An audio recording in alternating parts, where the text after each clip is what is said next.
Et si nous continuons notre tour de l'Afrique, un voyage afin de poursuivre cette mise en lumière de nos trésors bien souvent si peu valorisés.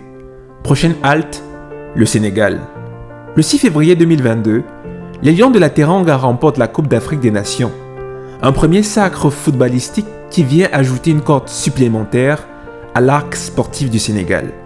Ce titre permet de nous rappeler que le football occupe une place importante dans la vie des Sénégalais, mais surtout nous invite à nous attarder davantage sur l'immense potentiel de ce pays. Selon l'historien sénégalais Cheikh Anta Diop, le berceau des principales tribus du Sénégal et de la Gambie serait l'Égypte. La simple évocation du mot tribu nous rappelle en effet que le pays de Sadio Mané est d'une grande diversité ethnique. On dénombre entre autres les Wolofs, les Peuls, les Sérères, les Malinké, les Diolas, les Soninké, les Mandiaks et quelques autres ethnies moins nombreuses. Il s'agit de peuples du désert, de pêcheurs, de descendants de grands guerriers musulmans pour ne faire référence qu'à ceux-ci. Cette même évocation du mot tribu nous rappelle que 80% de la population sénégalaise parle un dialecte local qui s'appelle Wolof. Le peuple sénégalais est un peuple noble et dont l'hospitalité est légendaire. Ce peuple accorde une importance particulière au relationnel. Il prône le partage, l'ouverture aux autres, ce qui explique pourquoi le Sénégal s'appelle pays de la Teranga, c'est-à-dire pays de l'hospitalité.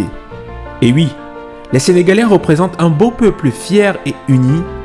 La célébration faite au retour de l'équipe nationale après la victoire à la CAN 2022 en était une belle illustration. Comme de nombreux pays d'Afrique, les conditions de vie d'une part importante de la population sénégalaise ne sont pas toujours idéales. Mais dans la difficulté, les Sénégalais savent prôner la charité, le partage et profiter de l'instant présent. Ils semblent avoir compris que le bonheur ne dépend pas de ce qu'on a, mais avant tout de l'usage qu'on fait de ce qu'on a. Qui dit diversité ethnique, dit diversité culturelle et par ricochet diversité culinaire.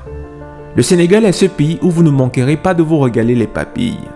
Son célèbre plat international Thieboudienne n'est plus à présenter car il a convaincu plus d'un. Vous y retrouverez également des plats tels que des pastels, le bassi salté, communément appelé couscous sénégalais, mais aussi des plats tels que le domoda, qui est un ragoût africain, pour ne citer que ceci. De même, les amoureux du tourisme ne sauraient s'ennuyer dans ce beau pays d'Afrique de l'Ouest, au regard de sa proximité avec l'océan Atlantique.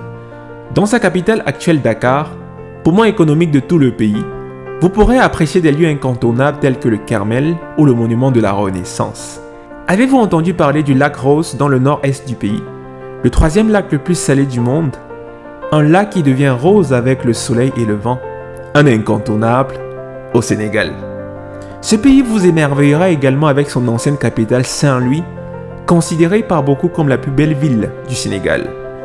Elle est d'ailleurs classée depuis 2000 au patrimoine mondial de l'UNESCO. Au Sénégal, vous retrouverez également de magnifiques plages comme celle de Ngor ou les plages situées dans la région de la Casamance. Nous ne saurions terminer ce voyage touristique du Sénégal sans vous parler de l'île de Gorée. Elle est classée au patrimoine mondial de l'UNESCO depuis 1978.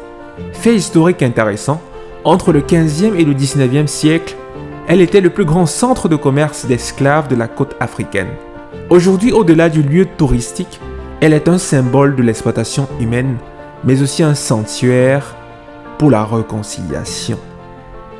L'Afrique est riche, le Sénégal est très riche, aussi bien de par sa culture, sa biodiversité, mais aussi de par ses grandes personnalités dont l'Afrique peut être fière. Nous pouvons citer sans ambiguïté Cheikh Anta Diop, scientifique de formation, mais aussi historien, anthropologue, chimiste et homme politique sénégalais. Nous pouvons également citer Léopold Sédar Senghor, écrivain et poète, Ousmane Sembène, réalisateur, scénariste et écrivain, Youssou N'Dour, musicien connu à l'international, pour ne citer que ceci. Nous voilà arrivés à destination et nous vous disons à très bientôt pour notre prochaine halte. À très bientôt.